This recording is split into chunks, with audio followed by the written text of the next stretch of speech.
Alechem, à tous et à toutes, Bezrat Hashem, dans ce grand jour de Naïloula de Rabbi Nachman, le 18 Tishri. Dire quelques mots d'après les textes qu'on a et d'après ce que j'ai entendu aussi de la génération d'avant. Ce que tous ils ont essayé de transmettre dans ce que c'est Breslev et quelle est la voda d'un Breslever, qu'est-ce que c'est un Breslever. Et maintenant que commence l'année, Bezrat Hashem, c'est l'hiver qui commence. Alors Rav Levi Yitzhak Shalom, il avait toujours l'habitude de dire que maintenant commencent les longues nuits d'hiver. Il rapportait les paroles du Rav Pinchas de Koretz qui appelait les nuits d'hiver Gilden Nacht, les nuits d'or. Les nuits d'or parce qu'elles sont longues et on peut beaucoup prier, on peut beaucoup étudier, ce qui n'est pas la même chose en été. Alors Rav Yitzhak, il avait l'habitude de dire que Al Pishnaim Edim Yakum Davar. La Torah elle nous dit que pour qu'une chose soit établie, il faut 2 témoins. Et il dit, nous on a 2 témoins que Rabbeinu nous a donnés, c'est Chatzot et Itbodedut. Rabbeinu nous a donné de nous lever dans la nuit et de faire Itbodedut. Ça c'est les 2 témoins qui vont nous accompagner, qui vont être à côté de nous le jour où on va arriver au jugement dernier, après 120 ans qu'on va quitter ce monde. Alors on va voir ces 2 témoins qui vont venir et qui vont témoigner pour nous, qui vont nous aider, en témoignant que dans notre vie, on a essayé, on a voulu, on a fait Chatzot et Itbodedut. Chatzot, c'est de se lever 6 heures après la tombée de la nuit. Aujourd'hui, disons en Eretz Israël, c'est à 7h moins quart la tombée de la nuit. Donc Chatzot, ça commence à 1h moins quart et ça finit à 3h moins quart. Mais même si quelqu'un ne peut pas se lever à Chatzot, alors il peut aussi se lever avant la colonne du matin, c'est-à-dire avant le lever du jour, qui est, je ne sais pas, en France, au Canada, là où vous êtes, en tout cas avant l'aube. Et à ce moment-là, parler avec Hachem et demander à Hachem ce qu'il a à demander et lui demander de le rapprocher de lui et de l'aider dans tout ce qu'il a besoin. Et ça, ce sont des moments qui sont privilégiés dans le temps. C'est-à-dire, c'est vraiment privilégié. Ce sont des moments où les portes du ciel sont ouvertes, où tous les tzadikim, ils sont là. Et tout celui qui se lève à ce moment-là, les tzadikim, ils viennent, ils disent à Hachem, regarde ton fils, regarde ta fille, ils se sont levés pour prier, pour parler avec toi, pour s'endeuiller sur la destruction du temple. Et ça fait des réparations qui sont très élevées et qui sont au-dessus de tout l'entendement qu'on peut avoir. Maintenant, Rabbeinu, il a parlé de Chatzot, il a parlé d'Itbodedut, de parler avec Hachem tous les jours. Ça, ce sont les témoins qu'on a qui vont nous accompagner. C'est-à-dire celui qui a parlé avec Hachem tous les jours, il n'a rien à craindre parce que sa journée, elle est réparée. C'est-à-dire que le fait qu'il a transformé sa journée en parole, il en a fait une autre journée. Il l'a réparé, il l'a fait monter au niveau de la parole, de la création. Donc sa journée, elle est réparée. Rabbi Nathan, il dit que Rabbeinu, à partir du moment où il est venu à Ouman, alors il a beaucoup parlé de sa istalkut, c'est-à-dire du moment où il allait quitter ce monde. Vediber arbe minyan kivro, il a beaucoup parlé de sa tombe. Vegila da'ato kama pa'amim, il a révélé son vouloir plusieurs fois. Kama mini leshonot, de toutes sortes d'expressions. Chez Avou al-Kivro Tamid, qu'ils viennent toujours sur sa tombe, l'Omar Taïlim al-Kivro, que les gens viennent sur sa tombe et qui disent des psaumes, Velil Modsham, et d'étudier là-bas, et aussi de multiplier la prière et les supplications. Et le Rebbe, il a parlé de beaucoup de gens, à beaucoup de gens de ce Inyan-là, c'est-à-dire qu'il voulait qu'on vienne sur sa tombe pour prier, pour étudier.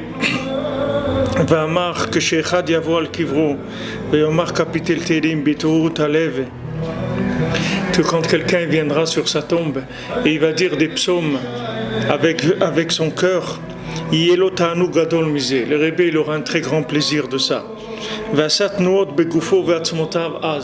Il a fait des mouvements avec son corps, avec ses os à ce moment-là. Et il a fait allusion que de sa tombe, il aura un plaisir dans ses os, c'est-à-dire ses os eux-mêmes, ils vont bouger dans sa tombe quand quelqu'un viendra faire des teilim, des prières sur sa tombe. Donc quand ils diront des teilim, des psaumes sur sa tombe. Et il a parlé de cette chose-là plusieurs fois. On sait que Rabbeinu l'a insisté sur les teilim, à part le tikkun que Rabbeinu il a donné de faire, que quand quelqu'un viendrait sur sa tombe et dirait le tikkun aklali, que Rabbeinu lui garantit qu'il le sortirait du Gehinam, de l'enfer, même s'il lui arrivait ce qui lui arrivait dans sa vie, Rabbeinu les garant sur ça, qu'il va le sortir. Mais les teilim, Rabbeinu il a dit que les teilim, ça enlève toutes les clipotes qui empêchent de nous rentrer dans la Kedusha. C'est-à-dire, on veut rentrer dans la Kedusha. Surtout les gens qui viennent de loin, ils veulent rentrer dans la Torah. Ils veulent avoir la joie de la Torah. Voilà, Baruch Hashem, on est dans Sukkot, on va arriver à Simchat Torah. On veut être joyeux dans la Torah. Qui est-ce qui arrive à danser, à être vraiment joyeux d'avoir reçu la Torah? C'est très difficile parce que chacun il a ses problèmes, chacun il a ses attachements à la consommation dans ce monde. Donc c'est très difficile d'avoir en même temps l'amour de la Torah et en même temps d'être déchiré, d'aimer d'autres choses qu'on sait très bien que c'est pas tellement ça la volonté d'Hachem. Alors Rabbeinu il a garanti, il a dit celui qui fait des teilim, celui qui fait des psaumes, qui s'habitue tous les jours à faire des psaumes. Maintenant vous pouvez faire au minimum les psaumes de la journée, c'est-à-dire il y a à peu près une trentaine de teilim à faire chaque jour. En général, tous les livres des psaumes ils sont séparés dans la semaine de manière à le finir une fois par semaine. Si quelqu'un il a l'habitude de finir le teilim au moins une fois par semaine, il est garanti que on va lui ouvrir toutes les portes de la Kedusha. C'est-à-dire que même si quelqu'un il ne sait même pas où se diriger, il ne sait même pas où aller. Aujourd'hui, le monde est fou. Qui est-ce qui va trouver son chemin aujourd'hui? Comment trouver son chemin? Rabbeinu dit, si quelqu'un il ne connaît pas la porte, il ne sait pas par où il va rentrer dans la Kedusha, alors les psaumes, ça va lui permettre de trouver la porte. Maintenant, s'il trouve la porte et c'est fermé, il veut rentrer, il trouve fermé, Rabbeinu dit ça va lui ouvrir la porte. Et même si quelqu'un il n'a pas envie du tout d'aller vers la Kedusha, il n'aime pas la Torah, il n'aime pas les mitzvot, il n'aime pas prier, c'est une réalité, voilà, il n'aime pas ça. Il dit les teilim, ça va lui faire aimer la Torah, ça va lui faire aimer les mitzvot. Donc Bezat Hashem, c'est quelque chose qui est très très important, que chacun, Bezat Hashem, il prenne sur lui dans cette nouvelle année, de faire des teilim tous les jours, de le finir au moins une fois par semaine. Et si quelqu'un il peut vraiment pas, alors une fois par mois, qu'il finisse les teilim une fois par mois. Mais d'avoir un rapport constant avec les teilim, c'est une garantie que le Rebbe l'a donnée. Et bien sûr que si quelqu'un vient au Man et là-bas sur le Tziyun de Rabbeinu, il fait des teilim, c'est sûr que Rabbeinu il aura un très grand plaisir de ça. Et si Rabbeinu il a un grand plaisir de ça, heureux est cette personne qui est venue à Ouman et qui a fait plaisir à Rabbi Nachman. Parce que Rabbi Nachman, il ne l'oubliera jamais. Je peux vous garantir que le Rebbe, celui qui a fait plaisir au Rebbe, le Rebbe ne l'oubliera jamais, ni dans ce monde, ni dans l'autre. Le Rebbe ne l'oublie pas. Si quelqu'un il a fait plaisir, une fois il y avait un boulanger qui était décédé et il est venu chez Rabbeinu pour qu'il répare son âme. Rabbeinu lui a dit, je ne te connais pas, pourquoi tu veux que je répare ton âme? Alors, ce boulanger, il a dit, mais moi, j'étais quelqu'un qui donnait à vos élèves les chalotes, le Motzei Shabbat pour faire le Melavé Malka. J'avais des chalotes qui me restaient, alors je leur faisais cadeau, je leur faisais moins cher. Alors Rabbeinu l'a dit, tu as aidé mes hommes, alors je vais réparer ton âme. Ça, c'est uniquement quelqu'un qui a aidé les hommes de Rabbeinu. Mais quelqu'un qui est venu à Ouman et qui a fait des Teilim, qui a fait le Tikkun HaKlali, bien sûr, mais qui a passé du temps là-bas pour faire des psaumes, il a fait plaisir à Rabbeinu. Et s'il a fait plaisir à Rabbeinu ne va jamais l'oublier. Kol magmati ve kol chukati ve tikvati, Rabbi Nathan dit, parce que tout ce que j'attends, tout mon but, tout ce que je désire et tout mon espoir, c'est uniquement d'être beaucoup de fois à Ouman, Arbe Pa'amim, beaucoup de fois. Peut-être que j'aurai le mérite de pouvoir parler avec Hachem, de pouvoir épancher ce que j'ai dans le cœur. Verser mon cœur comme de l'eau devant Kadosh Baruch Hu.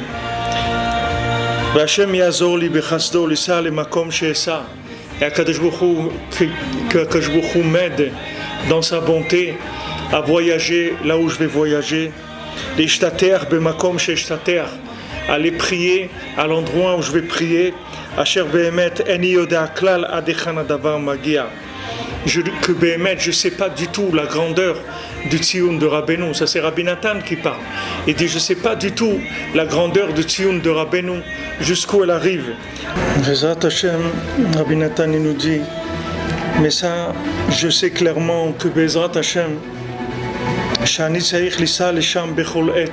que je dois voyager à Ouman à chaque instant, et surtout à Rosh Hashanah à Kadosh, surtout le saint Rosh Hashanah à Kadosh Ve'anora, qui est saint et redoutable, meod meod ve'ayom meod meod, c'est-à-dire beaucoup beaucoup.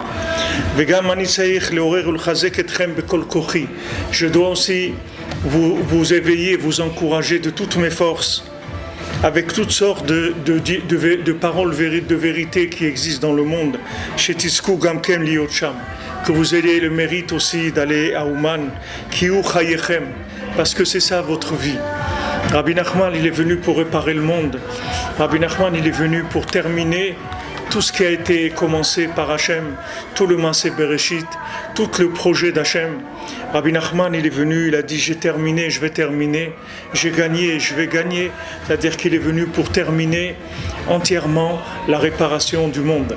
Et si on est là aujourd'hui, si nos âmes se trouvent là, ça veut dire qu'on a besoin de réparation et qu'on a besoin de cette garantie-là, de cet homme qui peut garantir ça, de ce tzaddik qui peut garantir qu'il est capable de réparer même des gens comme nous. Ça, c'est quelque chose d'extraordinaire. Baruch Hashem, qu'Akadosh Baruch Hu, il a une telle pitié qu'il a envoyé un tzaddik comme ça, qui peut réparer absolument tout le monde. C'est pour ça qu'il a dit, ne vous découragez pas. Ne vous découragez pas, n'ayez pas de pensée de découragement. Sachez que vous êtes bien et que Rabbi Nachman, il peut vous réparer entièrement. Et que si vous écoutez ses conseils, vous allez sortir de ce monde après 120 ans entièrement réparé. Et vous irez dans le monde futur, vous ferez partie de tous les tzadikim qui sont passés dans ce monde. Parce que quand Rabbi Nachman, il répare, c'est pas, il bricole pas. Rabbi Nachman, il rend quelqu'un parfait. Le bien qui est en lui, il va le parfaire complètement et il va sortir le mieux de l'individu. Tout le bien qui est en lui, il va sortir.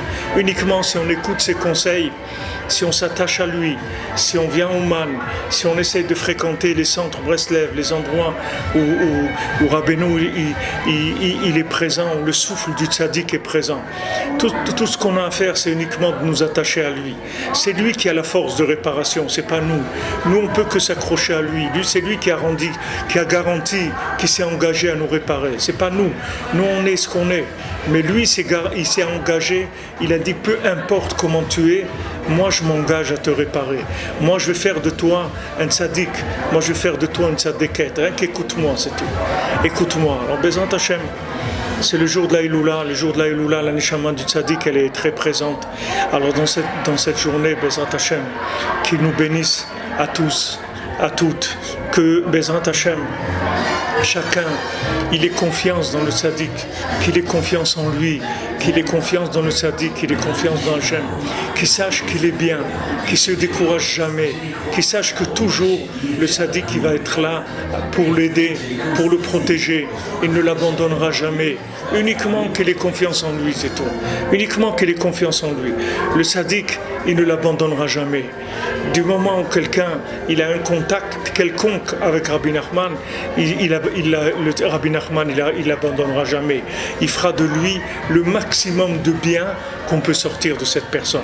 Alors Bezrat Hashem, qui est Shana Tova pour tout le monde, une bonne année, que tout le monde soit Bezrat Hashem en bonne santé, que tout le monde réussisse dans le couple, ceux qui ne sont pas mariés, que Bezrat Hashem cette année puissent se marier, ceux qui sont déjà mariés, qu'ils aient de la paix dans leur maison, ceux qui ont des enfants, qui réussissent l'éducation de leurs enfants, que vous ayez une bonne parnassa, une très bonne parnassa, Bezrat Hashem, que ceux qui ne sont pas en Israël, ils puissent monter en Israël avec de l'abondance, avec un cœur ouvert, avec des yeux positifs, Bezrat Hashem, pour ne voir que le bien. Alors je vous souhaite, Bezrat Hashem, une grande Hatzlacha par le mérite du tzaddik aujourd'hui, que Rabbeinu, il est là et nous bénit à tous, Bezrat Hashem, pour qu'on ait une excellente année. Une grande Hatzlacha, une grande réussite pour vous, pour toute l'année, Bezrat Hashem.